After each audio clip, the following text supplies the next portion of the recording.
Welcome to advance judicial classes.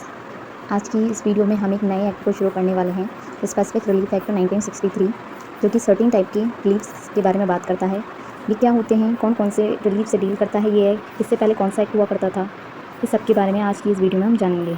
तो start करते हैं आज की video. What is specific relief? Specific relief क्या है?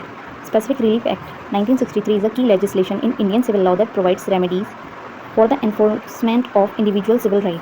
तो देखिए, जब भी किसी व्यक्ति के सिविल राइट्स का इन्फ्रिंजमेंट होता है तो उसके लिए ये रेमेडीज़ प्रोवाइड कराता है। अब देखिए, सिविल राइट्स क्या होते हैं?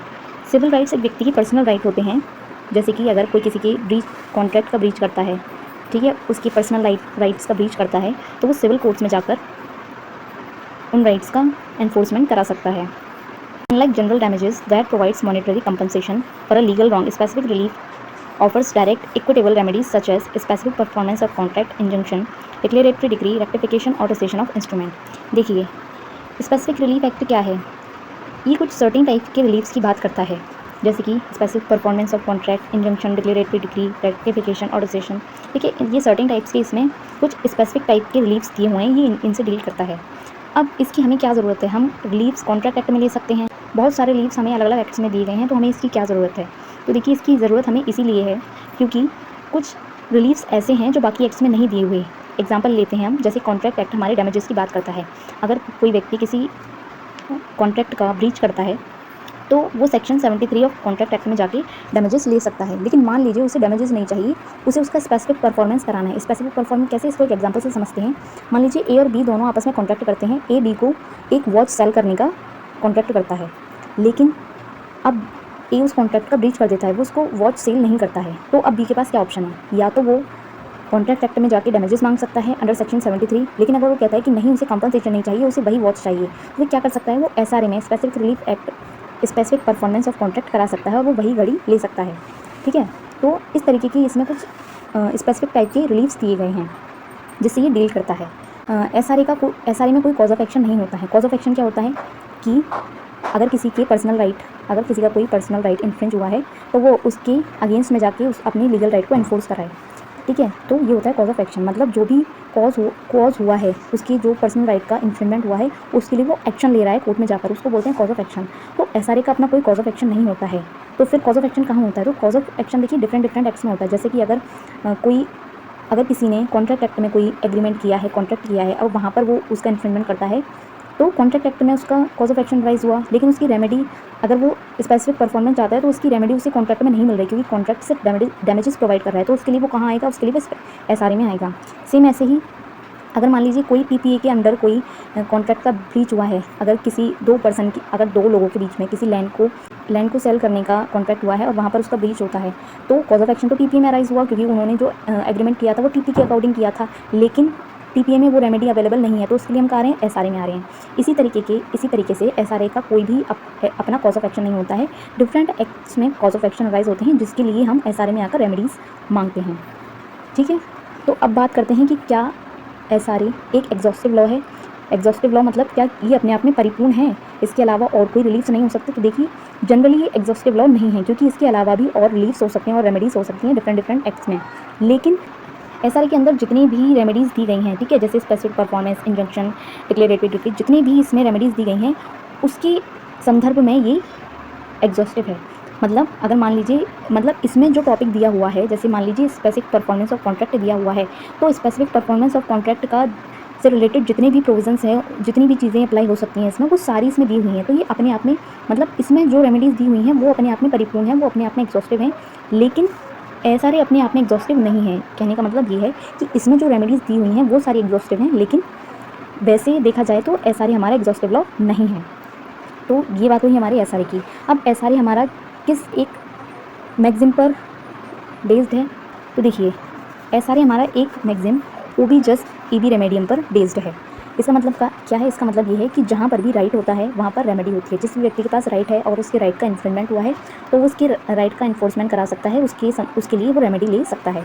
तो इस पर बेस्ड है हमारे एसआरए। ये क्वेश्चन प्री में आता है कि एसआरए हमारा किस मैगज़ीन पर बेस्ड है। जैसा कि मैंने आपको बताया, it is used when compensation in money is not adequate. मतलब मनी में कंपनसेशन मिलना एडिक्वेट नहीं रहेगा, उससे जो हमारा प्लेंटिफ है उसको संतुष्टि नहीं मिलेगी, उसको स्पेसिफिक परफॉर्मेंस कराना है, उसको वही चीज़ चाहिए, तब वो SRE के अंडर आकर स्पेसिफिक परफॉर्मेंस का रिलीफ मांग सकता है। अब हम इस एक्ट के ओरिजिन के बारे में जानते हैं। तो देखिए इसका ओरिजिन कहाँ से हुआ।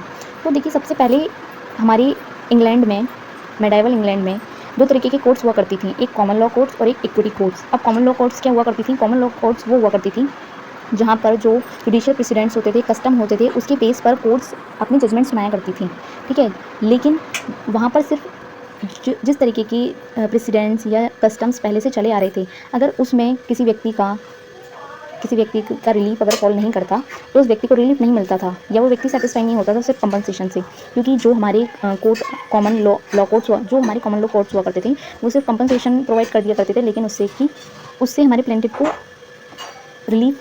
कंप्लीट रिलीफ नहीं मिलता था। तो उसके लिए क्या हुआ, वो किंग्स के पास जाते थे। तो किंग ने क्या किया, किंग ने एक अपने चांसलर को, जो कि उसका हाईएस्ट लीगल एडवाइज़र हुआ करता था, उसको ये बोला कि आप इस तरीके के मैटर से डील करें। तो जो चांसलर हुआ करता था, उसने क्या किया, उसने जस्टिस, इक्विटी और गुड कॉन्शियस के बेस पर, इक्विटी के बेस पर जजमेंट्स देना शुरू कर दिया। तो इस तरीके से हमारे इक्विटी कोर्ट्स का ओरिजिन हुआ।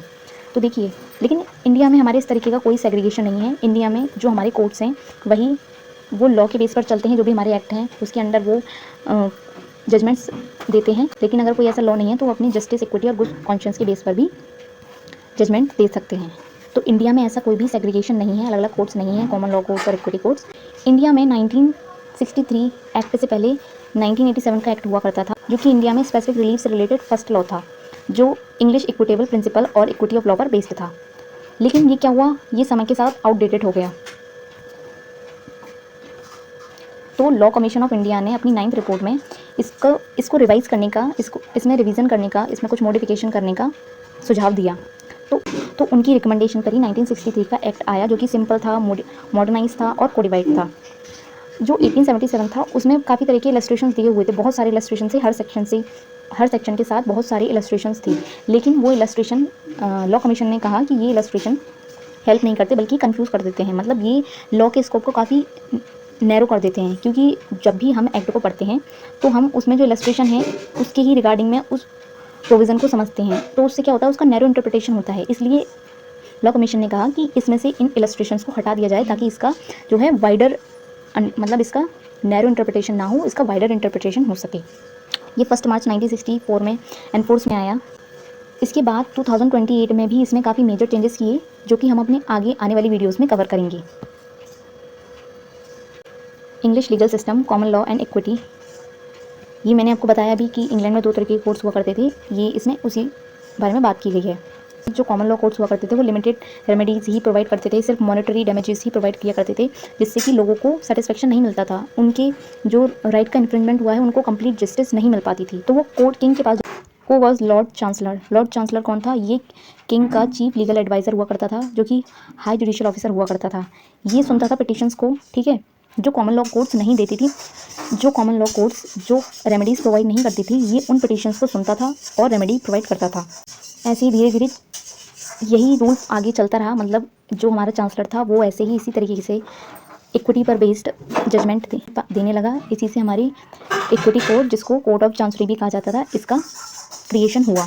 तो जो हमें कॉमन लॉ में जो रिलीफ्स प्रोवाइड नहीं थे, जैसे कि injunction, specific performance, rectification, rescission, enforcement of trust, तो ये सब हमारी इक्विटी कोर्ट्स ने देना प्रोवाइड कर दिया और इन्हीं को हमारे एसआरए में इनकॉर्पोरेट किया गया है। तो ये था हमारा एसआरए का इंट्रोडक्शन, कैसे इन्फोर्स में आया। अब देखिए, जो 1877 का कोड था उससे पहले क्या हुआ करता था, उससे पहले कोई भी हमारे पास लेजिस्लेशन नहीं था। जो हमारे कोर्ट्स होते थे वो अपनी जस्टिस, इक्विटी और गुड कॉन्शियस के बेस पर जजमेंट सुनाया करते थे, ठीक है। लेकिन क्या हुआ, क्योंकि एक ह्यूमन बीइंग, सबकी अपना अपना थिंकिंग पर्सपेक्टिव होता है, तो सब अपनी अपनी तरीके से जजमेंट्स देने लगे, जो कि आपस में कॉन्फ्लिक्टिंग जजमेंट्स होते थे। क्योंकि जो एक जज कह रहा है ज़रूरी नहीं है कि वो दूसरे जज को भी वो बात सही लगे, तो ऐसे करके कॉन्फ्लिक्टिंग जजमेंट्स आने लग गई। कॉन्फ्लिक्टिंग जजमेंट्स ना आए, इसलिए फिर हमारे लेजिस्लेशन में 1877 का लॉ पास किया गया। अब देखिए, दो जूरिस्ट थे हमारे, पॉलक एंड मुल्ला। उन्होंने क्या बोला था कि जैसे कि हमें एसआरए की कोई ज़रूरत नहीं है, क्योंकि जो इसमें रिलीज किए गए हैं वो हम डिफरेंट एक्ट्स में ही इनकॉर्पोरेट कर सकते हैं। जैसे कॉन्ट्रैक्ट एक्ट में डैमेजेस का दिया हुआ है, तो हम वहाँ पर स्पेसिफिक परफॉर्मेंस का डाल सकते हैं, हम कुछ प्रोविजंस को पीपीए में डाल सकते हैं, ठीक है। तो ऐसे करके इन दोनों ने कहा था कि एसआरए की एज सच कोई ज़रूरत है नहीं, हम उसके जो भी रिलीव्स हैं वो डिफरेंट एक्ट्स में इनकॉर्पोरेट कर सकते हैं। लेकिन क्योंकि ये एक्ट बहुत पहले से ही चला आ रहा था, फिर इस एक्ट को ऐसे ही चलने दिया गया। तो दोस्तों ये था आज की वीडियो में एसआरए का इंट्रोडक्शन। ये एक्ट क्यों आया, क्यों बना, क्या ज़रूरत थी इसकी। अगर आपको इसमें कुछ भी समझ में नहीं आता है तो आप हमसे कमेंट करके पूछ सकते हैं। और अगर आपको वीडियो पसंद आती है तो इसको लाइक कीजिए, शेयर कीजिए और सब्सक्राइब कीजिए। अपने दोस्तों के साथ भी आप इसको शेयर कीजिए और बेल आइकन को ज़रूर प्रेस कीजिए ताकि जो भी नए हमारी वीडियोस अपलोड होती हैं उनकी नोटिफिकेशन आप पर सबसे पहले पहुँचे। और आप हमारे टेलीग्राम चैनल और व्हाट्सएप ग्रुप को भी ज्वाइन कर सकते हैं, जहाँ हम जुडिशरी से रिलेटेड मटेरियल प्रोवाइड करते हैं। Thank you so much for watching. Have a nice day.